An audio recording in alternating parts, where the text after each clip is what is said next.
Let us now take an example of overlapping the levels in the volume profile or of different volume profiles in combination with an opening variant. So you remember the screenshot, we explained you the overlapping volume profile levels.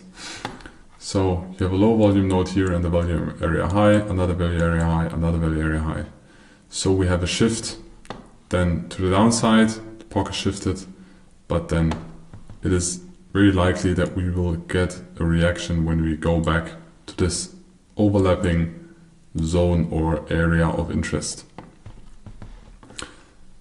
If we don't get a reaction like this and we break through it and we start to create price action like this here on the top, then the likelihood of us continuing to the upside and breaking through that level is very high because we show acceptance above the previous acceptance range.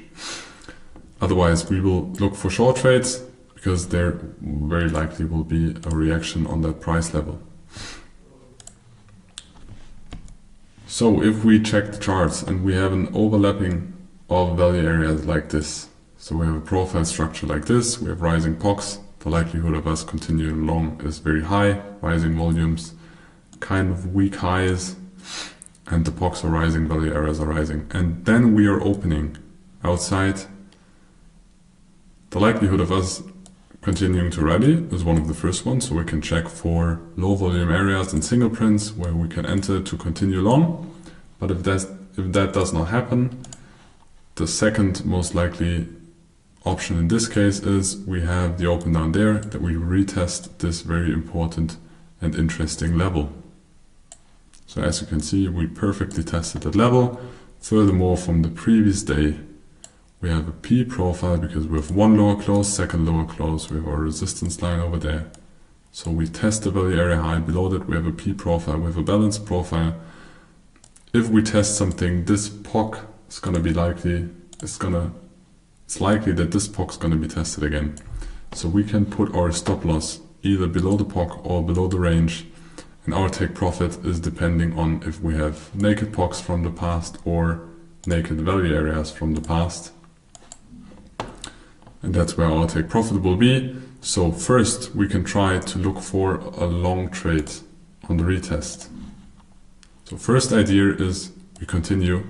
We have single prints in low volume areas. We look for long trades to continue. Second idea is we check for longs on the retest, like in this case. And the third idea could be we have a P shape. One lower close, two lower close, third lower close, but compared to this, one higher close, another higher close. So we also have a P shape because we have a gap. So we could also trade this breakout and enter long here, put your stop loss above here or below the POC and look for continuation. But the best setup is going to be in this case, this one. But this is another setup, or we can wait for a retest, but in this case there is no retest. This happens.